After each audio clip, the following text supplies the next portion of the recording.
Welcome everyone to the Deep Dive. This is where we take fascinating sources and really pull out those nuggets of knowledge, the things you didn't maybe even know you needed. Glad to be diving in. Today, we're taking a plunge, a really deep one, into the ancient world. We're focusing mainly on the mythology, the history of Egypt, which is just so rich, often perplexing.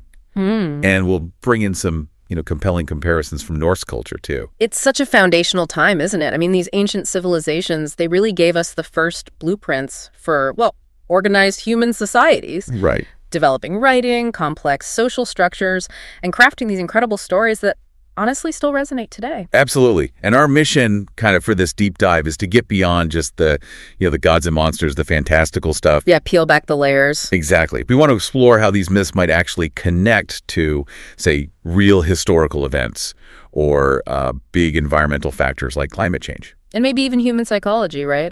Yes, delving into that too. We were using a guide, looking at the gods, goddesses, monsters, mortals from these cultures. And some really interesting theories, too, ones that kind of challenge how we usually look at this stuff. Yeah, challenge perception. The main idea really is finding those nuggets of knowledge, a shortcut maybe to being well-informed with surprising facts and connections you might not expect. Okay, let's get into it then.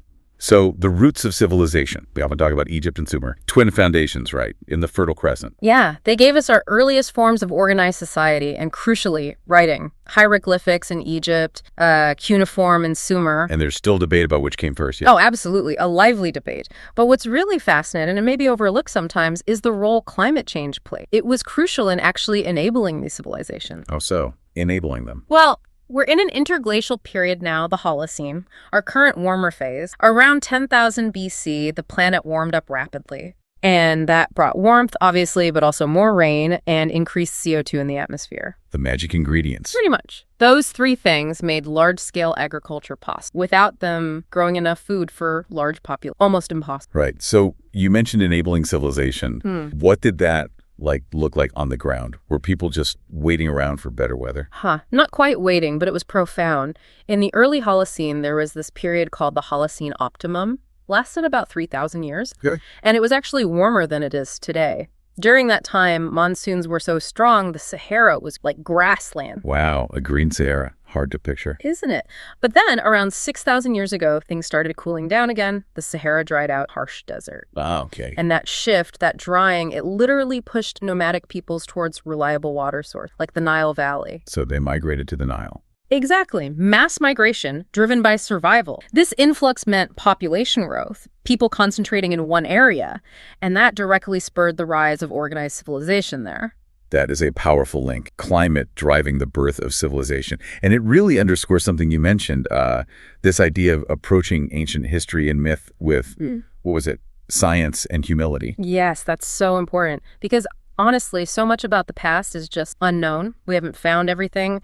Evidence might be missing forever. Right. The problem is skepticism, which should be unbiased restraint, can sometimes flip into a negative vibe, like an unsupported dismissiveness that actually stops discovery. Like putting on blinders, intellectually speaking. Exactly. A classic example is the Clovis first dogma in North American anthropology. For ages, the theory was Clovis artifacts were the oldest. Okay. So digging below the Clovis layer was discouraged, even ridiculed. But if earlier evidence existed, where would it be? Below. So the dogma actively blocked finding it. For generations, yeah. Or think about Robert Schuck's work on the Great Sphinx of Giza. The geologist. Right. He looked at the erosion patterns on the Sphinx's body and the enclosure wall. They're near vertical, consistent with heavy rainfall, not wind and sand. But the Sahara. Exactly. The Sahara hasn't seen that kind of sustained heavy rain for at least 6,000 years since the Holocene Optimum ended. So the Sphinx could be older, much older. His geological evidence points that way, yeah. Thousands of years older than the traditional timeline suggests, which, really challenges the established archaeological view. So it's about being open, isn't it?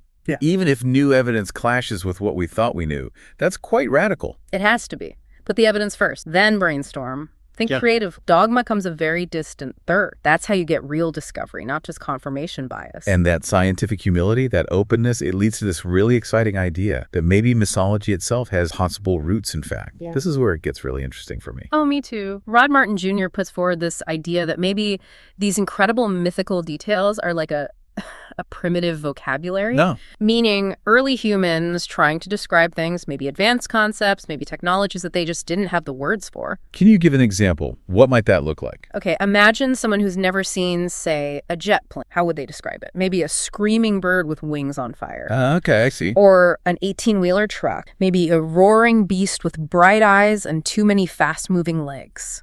That's incredible. So Yeah. a centaur, maybe not a half-man, half-horse monster, But maybe just someone seeing a person riding a horse for the very first time. and being completely shocked by it. Exactly. The shock combining the two images. And we know horseback riding goes way back 6,000 to 4,000 BC. It's plausible. Wow. Or think about maybe an ancient high-tech civilization. How would a more primitive group describe their clothing? Leggings might look like goat legs, boots like hooves. At a horned helmet. And you've got the image of Pan or a satyr. It's a different way of looking at it. Even things like patriarchal or matriarchal empires or internal conflict. Maybe they were personified as gods and goddesses in the story. It really makes you rethink how we interpret everything. Yeah. A whole new lens for these ancient stories. Yeah. Okay, let's dive right into Egyptian mythology itself. It all seems to start with this void, chaos, called Nu. That's the beginning point, yeah, the primordial watery abyss.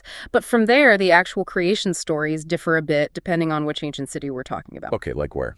Well, in Kemenu, which the Greeks called Hermopolis, you have the Ogdoad. That's 8 primordial gods, Nu and Nanet for water, Ha and Hauhet for infinity, Kuk and Kauket for darkness, Amun and Amonef for hidden, 8 of them. symbolized as frogs and snakes. Their interaction, their coming together, supposedly forced the emergence of the Benben, that first pyramid-shaped mound of earth, and then the sun rose from it. So the sun is literally born from chaos. In that version, yes. Then, in Iunu, or Heliopolis, the story centers on Autumn. He creates himself out of Nu, sometimes sitting on the Benben, sometimes being the Benben. He's the setting sun, right? Right.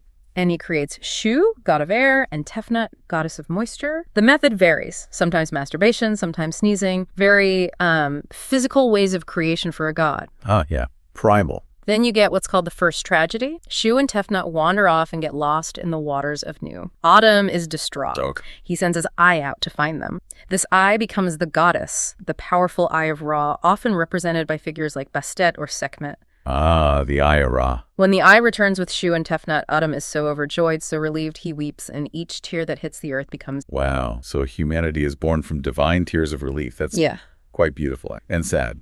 Powerful origin. It really is. Then you've got Imbuhej Memphis. Their patron god was Thoth, the craftsman god. In their story, Pea creates the physical world through intellectual conception and spoken word. He thinks it in his heart, which Egyptians saw as the seat of intellect, and then speaks it into existence. That sounds familiar. A bit like the Abrahamic God or even prayer, speaking intention. There are definite parallels, yeah. The power of the spoken word making things manifest. And finally, Wasit, or Thebe. Their main god, Amun, was seen initially as this invisible, all-encompassing force. Everywhere and nowhere. Kind of. His first cry shattered the nothingness and brought forth both the Ogdoad and the Ennead, the main council of God. Wasit was even seen as the original location of the Benben Mount. It's fascinating how they differ, but what seems really consistent is the sun. It's always central, isn't it? Cutting through chaos, creating life, creating humans. Absolutely pivotal. And it had so many aspects, too. Ra at the sun's peak, Khepri as the rising sun, Aden as the physical disk, Adam as the setting sun. Even Pa was associated with the sun after sunset. And after creation, they had this council, the Ennead. Yes, the Ennead. That's the group of 9 major gods. Atum Ra, his children Shu and Tefnut. Their children Geb, Earth, and Nut. And their children Auser, Osiris, Aset, Isis, Set, Seth, and Nephthys.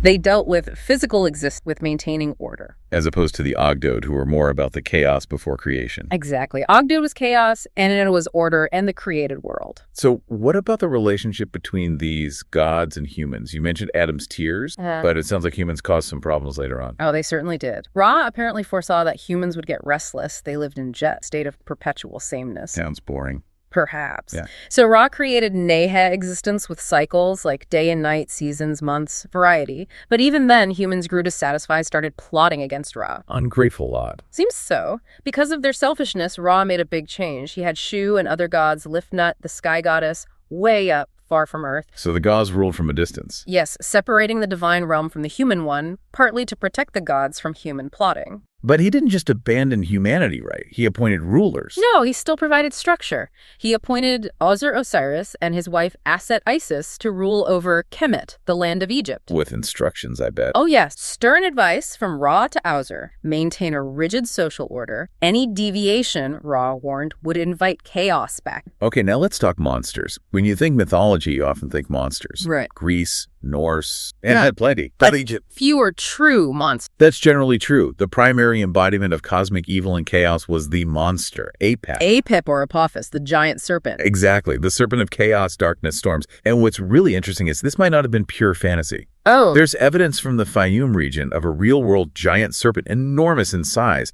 That could well have been the prototype for Apep. So a real giant snake inspired the chaos serpent. It's very possible. Apep was the thing that tried to swallow the sun god Ra during his nightly journey through the underworld. Which they saw as solar eclipses. Yes, the sun being swallowed, and the pharaohs. Their role was partly seen as being agents of Ra, agents of Ma'at order, fighting against the forces of chaos, which often meant fighting uncivilized invaders, who were sometimes considered agents of Apep. Wow, so the king's battles were cosmic battles too.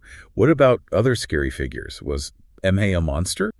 Not quite a monster like Apep, but definitely terrifying. Emhe, the eater of eternity, or devourer of millions. Sounds pleasant. Right. He had a dog's head, human body, lived in a lake of fire in the underworld. Apparently, only Aten Ra could control him. But for a truly dramatic story, a fearsome god, not a monster, but causing monstrous destruction, we have to talk about Sekhmet. The lioness god. Tell us that story. It sounds intense. It is. So humans, being humans, got restless again. Dissatisfied with peace, started plotting against Ra. Again? Seriously? Yep. Ra was busy, battling Apep daily with Set on the sun barge. He needed a solution for the human problem. Hathor, Shu, and Tefnut suggested unleashing Sekhmet. The lioness. To do what? To slaughter them all. And Sekhmet, known for her bloodlust, went at it, slashing, spilling blood, apparently wading in it, drinking it, just terrifying carnage. Whoa. So Ra wanted total annihilation. Initially, maybe, but then Ra looked down, heard the wailing, smelled the death. Tehuti, the god of wisdom, and Ma'at, goddess of order, they intervened. Okay, good. They argued that, yes, many humans were treasonous, but some were righteous, some had repented, save some, they... So Ra changed his mind. He did. And he came up with this incredibly clever plan. He ordered the brewing of 7,000 jugs of beer, dyed red and thickened to look like blood.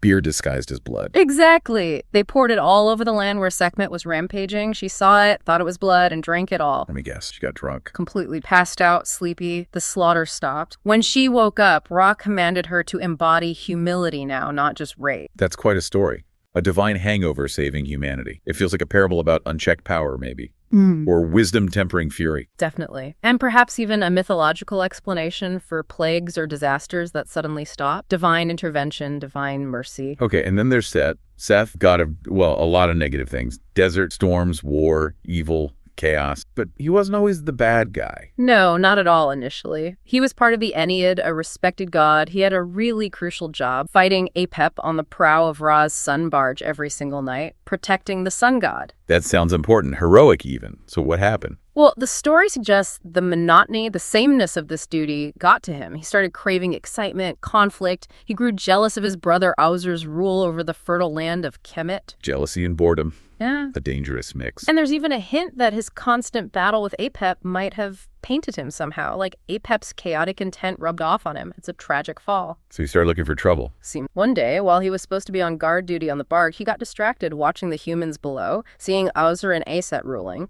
And in that moment of distraction, Apep managed to take a bite out of the sun, plunged the world into darkness. Set eventually fought Apep off, but the experience left him feeling empty. He wanted more conflict, more challenge. Not just defensive battles. Right. He started plotting against Ausur, gathering allies, others who wanted change, maybe disruption. And his betrayal. Yeah. It was brutal, wasn't it? Incredibly so. One day, Set Justa didn't show up for his sun barge. He and his army swept through Kemet, destroying Ausur's force. When Ausur confronted him, Set basically declared he was taking over, showing real power. And then? Then he attacked Ausur, brutally. Hacked his brother's body into more than a dozen pieces right there in public. Oh my. And scattered the pieces across the land, intending to utterly destroy Ausur's power and prevent his resurrection. The other gods were shocked, horrified, but the text says some felt a kind of twisted respect for his sheer audacity, his boldness. Except Set, I imagine. Definitely not Aset. His wife, Isis. She was devastated but determined. It's a powerful myth about order's fragility,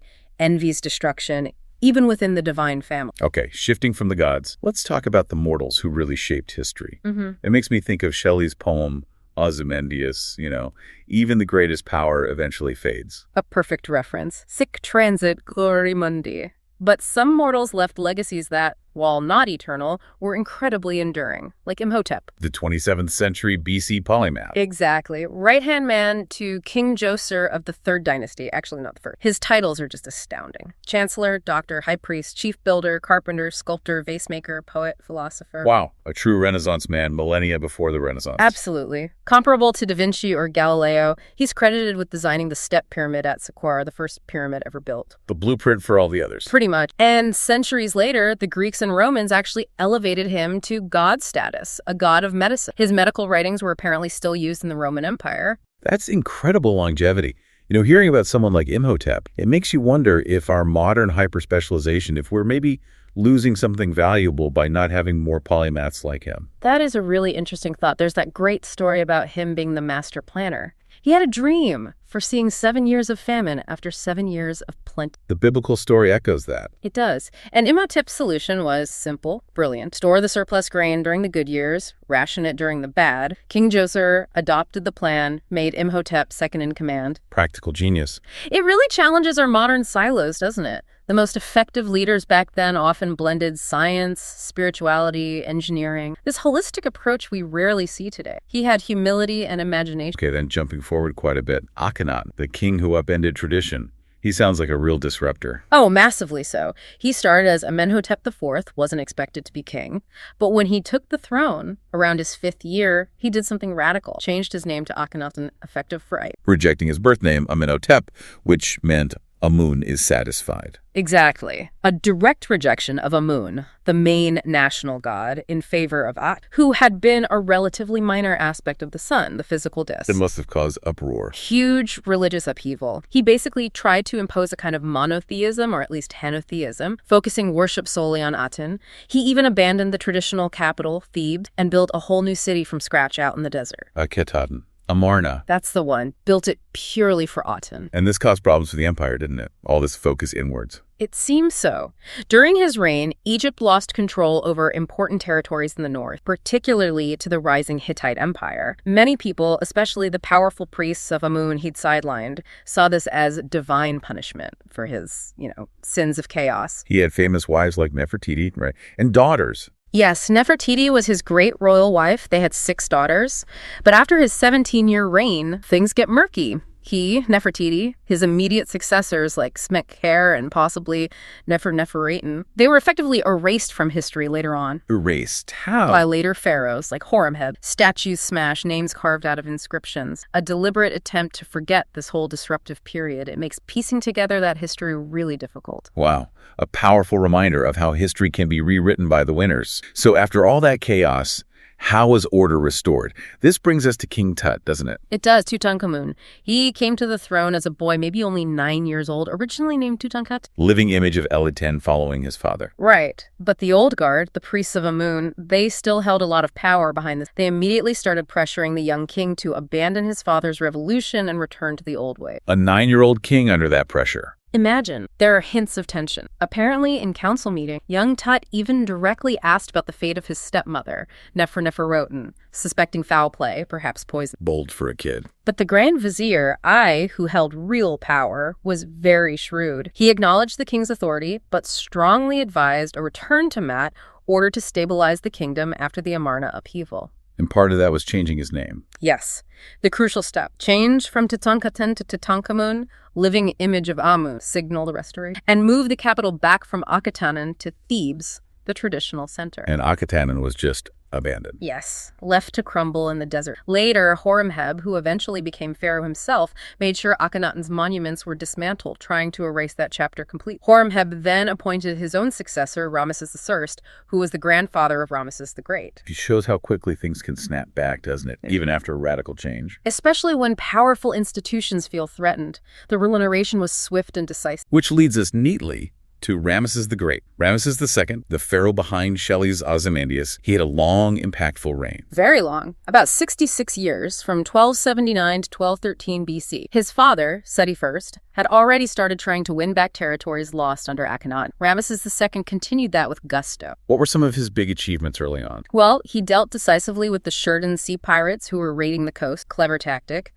Used merchant ships filled with soldiers as bait, captured them, then actually incorporated many into his own army. Turn your enemies into assets. Smart. Very. He also retook territory like Amuru in Syria, and he built a grand new capital in the delta called Pi-Ramesses, complete with weapon factories, a real statement of power. But he had ongoing struggles, especially with the Hittites. Yes, constant friction. He fought numerous campaigns against the Hittites, mainly over control of strategic cities like Kadesh and the region of Amur. Honestly, the results were often mixed, despite Ramesses portraying them as great victories back home. Propaganda isn't new then. Definitely not. Things came to a head diplomatically when a deposed Hittite king, Mursili III, fled to Egypt seeking asylum. His uncle, the new king, Hattusili III, demanded him back, threatening war. A major crisis. How did they solve it? Remarkably, instead of all-out war, Ramesses and Hattusili negotiated what's considered the world's first known surviving peace around 1258 BC. The first peace treaty. That's huge. It really is. And they were clever about it. They actually created two versions, one found in Egypt, one in the Hittite capital. The wording was slightly different in each, kind of puffing up their own side, letting each king save face. But the core clauses, the substance of the agreement, were identical. Diplomatic spin, even then. Ramesses supposedly made a witty comment about diplomats being like salesmen,